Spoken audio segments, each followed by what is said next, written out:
Hi, I'm Kristen Goodwin. On this episode of the Fox News Rundown, the House expected to vote on whether to begin a second impeachment of President Trump, with Democrats accusing the commander-in-chief of inciting an insurrection at the U.S. Capitol last week. Former Deputy Independent Counsel in the Whitewater Investigation Sol Wisenberg breaks down what the process will look like and the timing of it all, just 7 days before President-elect Joe Biden's inauguration. And the Trump administration revamping its COVID-19 vaccine distribution strategy in an effort to speed up the process. Dr. Marty Makary, a professor of surgery and health policy at the Johns Hopkins University School of Medicine and a Fox News medical contributor, weighs in on the rollout and shares his take on the government's latest vaccine guidelines. Plus commentary from syndicated columnist Cal Thomas. The Fox News Rundown is a daily news podcast where we take a deeper look at the stories important to you. You can subscribe on your favorite podcast player by going to foxnewspodcast.com. I'm Brett Baer. I'm Maria Bartiromo. I'm Brian Kilmeade, and this is the Fox News Rundown. Wednesday, January 13th, 2021. I'm Lisa Brady. President Trump is condemning the violent attack on the U.S. Capitol, but he might get impeached again anyway. We're talking about an attack on Congress performing a solemn function after a speech by the President of the United States. We have never seen that in our history, and hopefully we will never see it again. I'm Dave Anthony. There's a new push to pick up the pace of coronavirus vaccinations, especially for older Americans. We've lost 10% of our nursing home population in the United States from COVID. The case fatality rate is as high as 20%. Last week was the deadliest week in nursing homes in America. Let's put our vulnerable people ahead of ourselves. And I'm Cal Thomas. I've got the final word on the Fox News Rundown. It would be unprecedented for the same U.S. president to be impeached twice. But it might happen to President Donald Trump.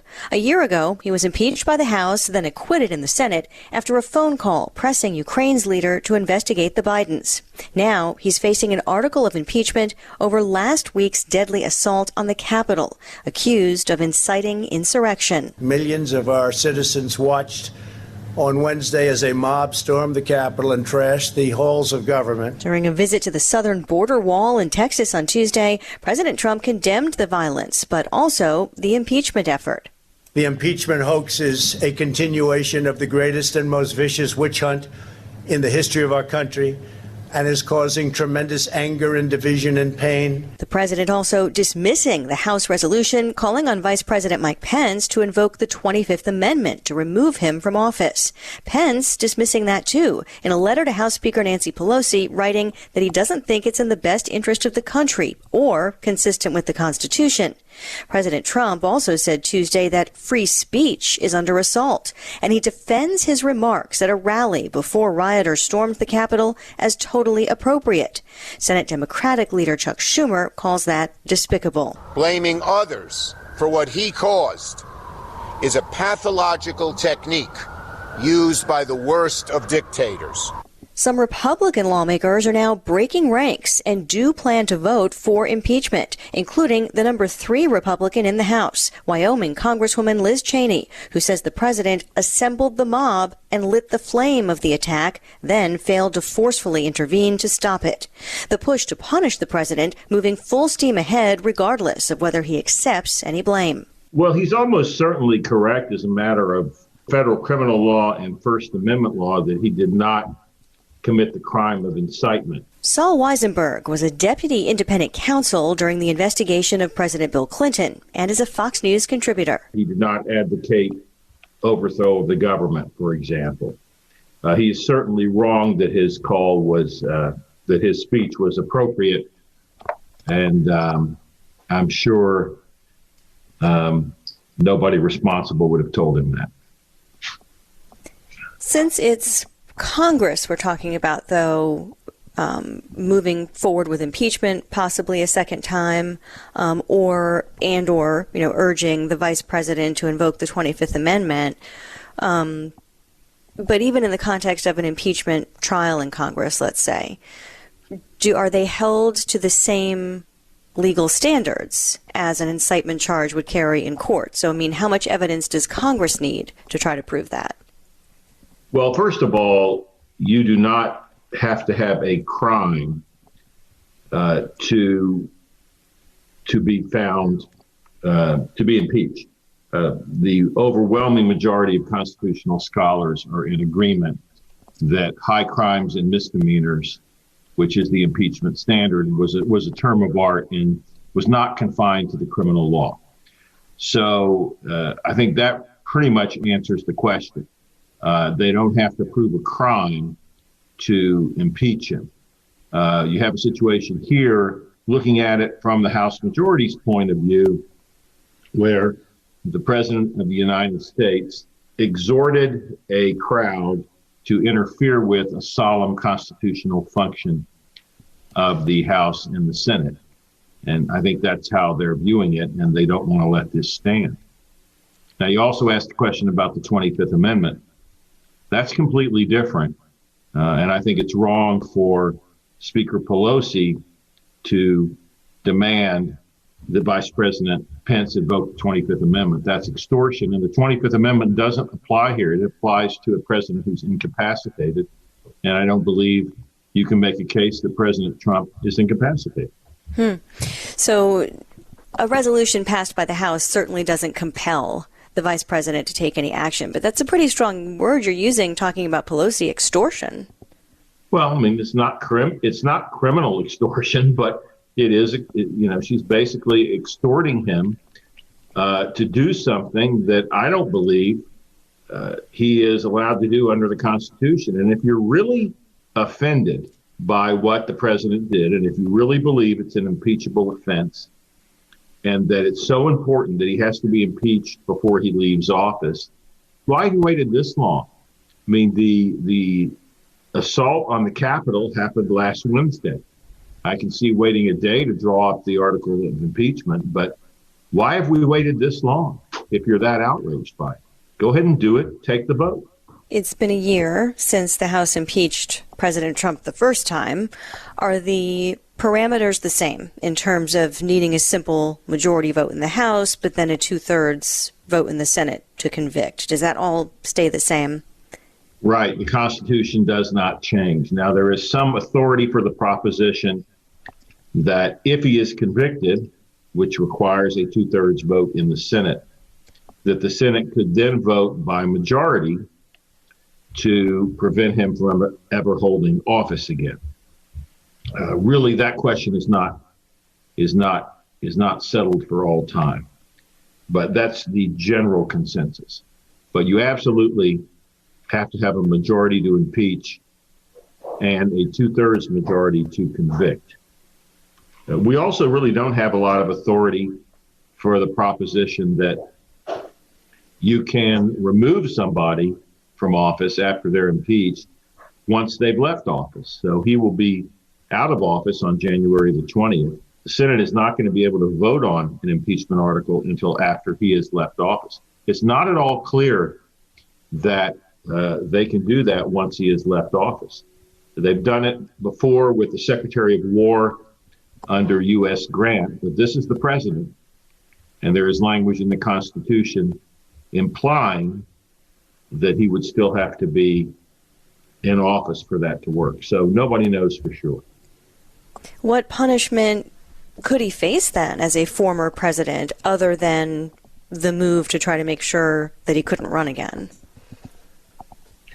Well, in terms of the impeachment process, it does not go beyond removal from office or prevention of running again or having any office or title.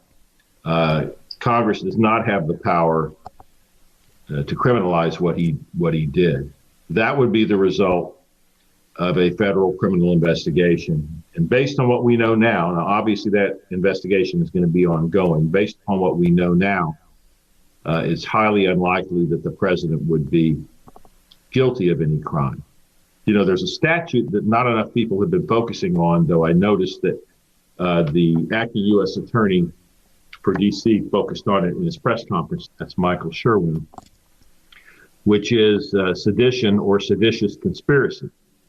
that's really a more appropriate statute for what the people did who led the assault on the Capitol building last week. That talks about two or more people conspiring to destroy property of the government, to hinder or delay execution of the law, or to obstruct the authority of the government. So I think that's what the prosecutors are going to be looking at for the ringleaders of this and the people who participated in it. But it sounds like you don't think that there's really the possibility of a criminal charge against Donald Trump, private citizen, over this attack once he's out of office. Certainly not for incitement, because we've seen the video, and that just simply does not constitute criminal conduct. So unless something comes out where he conspired or aided and abetted in the actual destruction that happened, which strikes me as highly unlikely to have evidence developed in that direction, then he would not be subject to prosecution for that. For the people who breached the Capitol, federal prosecutors say the dozens of charges and arrests so far are just the beginning. We're looking at everything from simple trespass to theft of mail to theft of digital devices inside the Capitol. Assaulting officers, felony murder, and theft of potential national security information also not being ruled out. And U.S. Attorney Michael Sherwin says there's a new strike force to focus on possible sedition counts. Their only marching orders from me are to build seditious and conspiracy charges related to the most heinous acts that occurred in the Capitol. But Democrats and some Republicans want to hold President Trump accountable in some way for what they see as his role in encouraging the violence. Would something other than a second impeachment be an appropriate tool? Well, people have talked about a censure of the president, but it's obvious that at least a majority in the House believe that that's not enough, and that the members of Congress need to be on record as condemning in the strongest possible terms what happened. What happened last Wednesday? The president crossed a Rubicon. There's no question of that. What happened was absolutely inexcusable. You can't look at his speech in isolation. You have to look at the campaign over the last month and a half since the election. The statements about Vice President Pence, the pressure on Vice President Pence, the buildup on social media. You have to look at all of that when you judge the president's behavior. Not not as a criminal law matter, but as members of the national legislature deciding how they're going to deal with this. This is not just like any other thing that the president has done to them. This is something that is unlike anything he's ever done, and that is very serious. We're talking about an attack on Congress performing a solemn function after a speech by the President of the United States. We have never seen that in our history, and hopefully we will never see it again. If you were part of Trump's legal team, what advice would you be giving to the president, and what kind of behavior would you be discouraging at this point? Well, I would discourage a statement that I have been told that my speech was appropriate or entirely appropriate.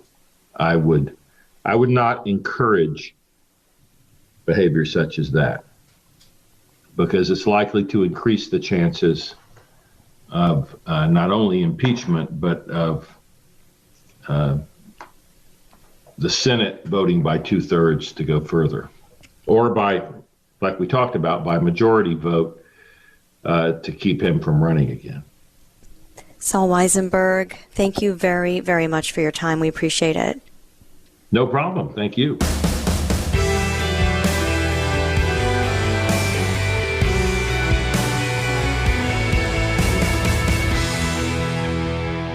This is Cal Thomas with your Fox News commentary. Coming up. It's been 1 month since the first doses of the first approved coronavirus vaccine from Pfizer were sent across the country. Now with Moderna's version also going out, they have shipped nearly 38 million total doses of vaccine to date. And Health and Human Services Secretary Alex Azar says about 9 million have been shot into people's arms. However, the Surgeon General, Dr. Jerome Adams, tells Fox, we're in a race against this virus, and quite frankly, we're behind. And a big reason for that? We're seeing the post-holiday surge. With records set this month in daily new cases and deaths. CDC Director Dr. Robert Redfield says, most of the transmission that is occurring in our nation right now is not occurring in the public square. It's occurring one household to one household to one household. And that is driving calls to get more people vaccinated faster. So Secretary Azar is urging states they should open vaccinations to all of their most vulnerable people. Now recommending everyone 65 and over should get a COVID vaccine shot, and those younger who have an underlying medical condition as well. We are releasing the entire supply we have for order by states, rather than holding second doses in physical reserve. Something President-elect Biden has already suggested he would do when he takes over. The government decided to hold back 50% of the vaccine supply plus an additional 5% buffer to reserve second doses. Dr. Marty Makary is a professor of surgery and health policy at Johns Hopkins and a Fox News medical contributor. That came on the recommendation of Dr. Anthony Fauci and a lot of the old guard career staff, right? The people at the FDA who have been there forever, who have said, look, this is the only way that we can give it because it's the only way it's been studied. Well, guess what? When you look at the protective effect after a single dose, there's decent protection after one dose. And actually, if you get the second dose a little late, a week late, a month late, the amount of vulnerability you have to serious COVID infection is negligible. I mean, it's tiny. Look, the immunity level may be as high as 80 to 90% after a month before you get your second dose. Okay. So that tells you that there's a lot of power in that first dose. And we're not just worried about people getting the infection. We're also worried about people dying from the infection. And no one who's received a first dose has ever died of the infection. Okay, so that means let's get as many first doses out there as possible. All right, and the new CDC recommendation, they want to have anyone over 65 now get the vaccine, and those under that age who have pre-existing medical conditions. So that is going to be more people who are eligible now to get this vaccine. Yeah, we've got about 50 million Americans over the age of 65, and they should be, I think, in my opinion, they should be right at the top of the list. We've come up with these convoluted structures of giving out the vaccine by job and your profession and what you do. And, you know, even as a healthcare worker myself, I think just a simple age-based allocation would have streamlined the process, because the confusion that this complicated tiering structure is creating, especially when it's sort of redone by the states, right? They take the CDC guidance and then they revise it. So it's like every state has its own tiering system, its own group 1B and 2A. If we would have just said, immunize the oldest Americans first on down, we would have saved more lives. That's what the UK is doing. That's what a lot of Europe is doing. That's what saves the most number of lives. And that's what increases the speed of getting the shots in people's arms. But the healthcare workers who are in the emergency room or in ICUs, I mean, they're on the front lines. They're dealing with people who have COVID right in front of them.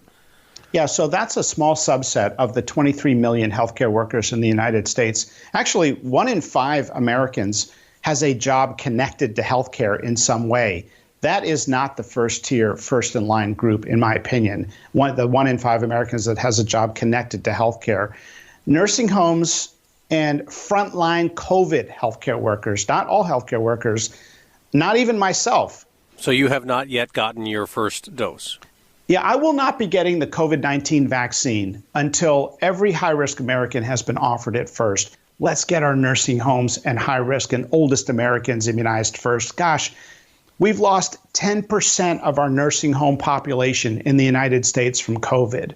The case fatality rate is as high as 20%. Last week was the deadliest week in nursing homes in America. Let's put our vulnerable people ahead of ourselves.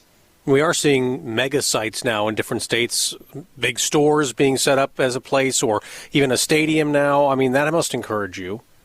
Yeah, it's good. I mean, this helps address the confusion about where do I go? Do I sign up? Do I talk to my doctor? Like the primary care doctors are sick of getting phone calls for answers they don't have, right? And for most people, I tell them, go to your hospital website or go to your CVS pharmacy, Walgreens, local pharmacy, whatever it may be, and there'll be some information there. For the general public, the vaccine's generally not out there yet. How am I going to know, and a lot of people wonder this, how am I going to know when my time? I'm like you, I'm toward the back of the line, even probably farther back from you. How will I know when, hey, I can get one? From those pharmacy websites or local Department of Health websites. Otherwise, no one's going to call me, though. I have to keep looking, right? That's right. No one's going to call you. You got to be your own advocate. You got to check those websites. Keep looking. It's honestly different by state, by county, by medical center, by pharmacy. So keep asking. And remember, if you're 30 years old and have no health problems, step aside a little bit in the vaccine line until the oldest people get it first. And a message that's not been out there, that needs to be out there, is that if you've had COVID, you don't need the vaccine right now. Step aside. Natural immunity from previous infection is pretty good. Get in the back of the vaccine line, and let's put vulnerable people first. Now, some still don't want to get it. Some want to wait. There are anti-vaxxers out there who don't want any vaccine whatsoever. Is that number getting less now? Is it going down versus the way it was, say, in the fall? First of all, I respect people who don't want to get the vaccine right now. I respect that decision. It's a personal decision. Everyone's got to make it themselves. I think they should get it. I will be getting it, and I believe it's safe. I just haven't gotten it yet because I want to use my, take my time. I don't want to take it away from people who need it before me first. But there's a couple myths out there, and I think understanding that it's not incorporated in your DNA is helping people understand that it is safe. I think when people see others get it, they feel more willing to get it themselves. After Elvis got the polio vaccine, a lot more people were willing to get it. What's going to happen as the vaccine becomes more and more available? Do you think that there will be more companies and schools that are going to require people to have it? I think it'll be very difficult for them to do that. I'm morally opposed to any company requiring the vaccine because, first of all, it's under an emergency use authorization. Second of all, I don't like the precedent of an employer telling you that you have to have a chemical injected into your body. I just don't like the direction of that. We actually have a precedent for that in healthcare with flu shots. Healthcare workers are required as a condition of employment to get the flu shot. But I just generally don't like that concept around something where there may not be good research or good data. For example, would you require someone to get the COVID vaccine if they already have antibodies from having had the infection in the past? That is, they have natural immunity. That's an area where the scientific community has had a huge fumble. They completely messed up the natural immunity thing. They've never messaged to people who had the infection in the past, hey, here's what we know on the data from natural immunity.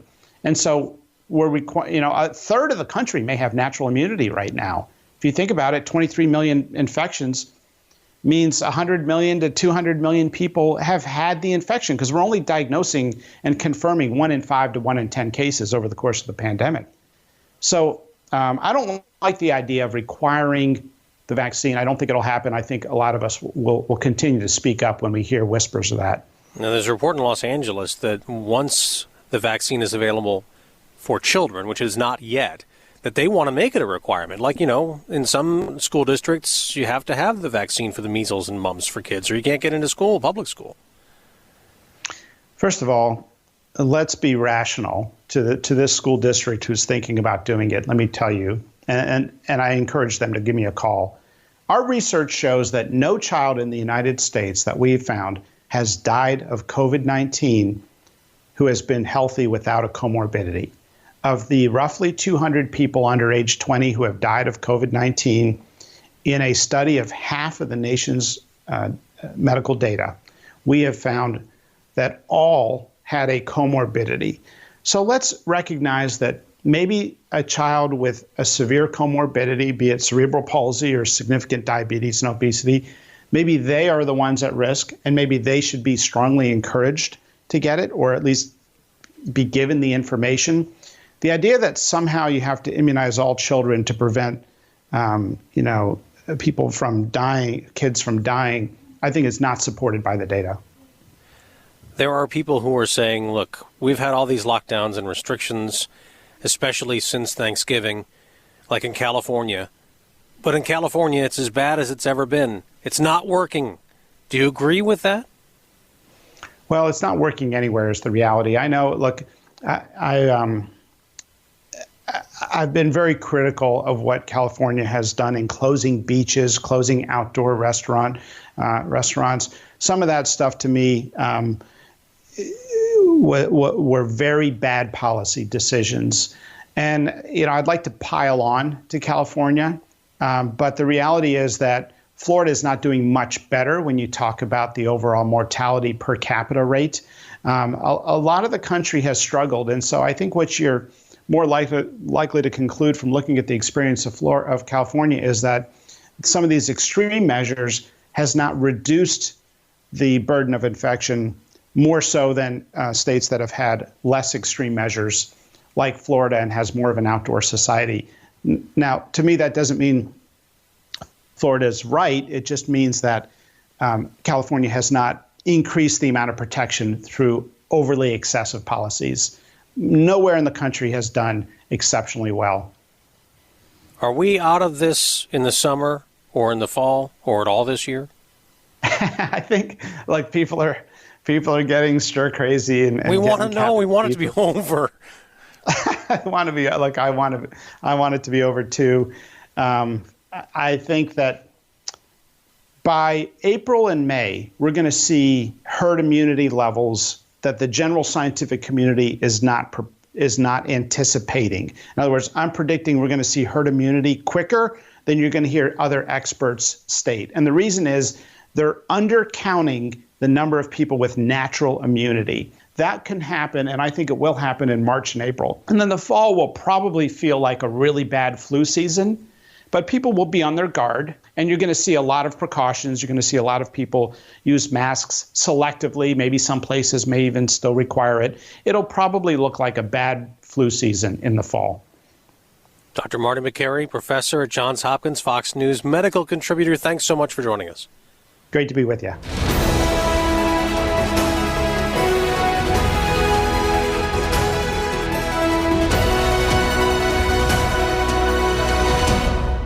New from the Fox News Podcasts Network. My name is Kennedy, and welcome to my podcast, which will, I humbly say, single-handedly save the world. You're welcome. It's Kennedy Saves the World. Subscribe and listen now by going to foxnewspodcasts.com. Rate and review the Fox News Rundown on Apple Podcasts or wherever you listen. It's time for your Fox News commentary. Cal Thomas. What's on your mind? Twitter and Facebook have permanently banned President Trump from their social platforms. Former National Security Advisor Michael Flynn and attorney Sidney Powell have also been permanently banned as Twitter announced a purge of, quote, accounts dedicated to sharing content related to the far-right QAnon conspiracy theory, unquote. Trump has now also been banned from Instagram, Snapchat, and Twitch and Parler. The alternative social media platform favored by conservatives now finds itself virtually homeless on the internet as Amazon, Apple, and Google have all booted it from their platforms in a span of a little more than 24 hours. The American Civil Liberties Union has expressed concern over the action by the social media giants. In a statement, Kate Ruan, the ACLU senior legislative counsel, said, quote, we understand the desire to permanently suspend him now, but it should concern everyone when companies like Facebook and Twitter wield the unchecked power to remove people from platforms that have become indispensable for the speech of billions, especially when political realities make those decisions easier, unquote. The late writer Nat Hentoff, in addition to being an authority on the history of jazz, was also a fierce defender of the right to free speech. He once told me the answer to speech you don't like is not less speech, but more speech. Banning offensive speech encourages radicals in their extremism. We no longer talk to each other. Too many read and listen only to what supports their point of view and demeans people who believe differently. This is unhealthy for a free society. Facebook and Twitter made their decision after the president incited his followers to storm the U.S. Capitol last Wednesday to stop lawmakers from formalizing Joe Biden's election victory. Perhaps they believe they have nothing to fear from a Democrat-majority Congress. Republicans in the Senate had been holding hearings into charges by conservatives that social media outlets censor conservative opinion. With Democrats in control of the Senate, additional hearings are unlikely to be forthcoming. In another display of the double standard, the two social media giants still allow the Iranian leadership and people associated with the Chinese Communist Party to maintain their accounts. Distrust by many conservatives of virtually all media has given rise to fringe platforms that seek to tear us further apart and undermine democracy while claiming to protect it. These divisions have deepened since the November election, as Trump supporters believe the election was rigged. Trump voters deserve to have their concerns addressed, or the cynicism and division will only get worse, as will the potential for more violence. The best way to lower the temperature would be to create a forum that would fairly and accurately examine all claims of voter fraud and ballot manipulation. As for attempts to ban speech some people don't like, I give you the lyrics from the 1960s musical Hair. Let the sun shine in. Indeed, let it in, because sunshine and free speech can lead to the mind's true liberation. I'm Cal Thomas. You've been listening to the Fox News Rundown. Stay up to date by subscribing to this podcast at foxnewspodcasts.com. And for up-to-the-minute news, go to foxnews.com. Fox News Radio on demand on the Fox News app. Download the app and just click listen. When you swipe left, you can listen to your favorite Fox News talk shows live. Swipe right for the latest Fox News Radio newscasts on demand. Fox News Radio on the Fox News app. Download it today. Love Fox News? Click the subscribe button to get more of the news and opinion you trust. And click the Fox News Rundown playlist for the latest episodes.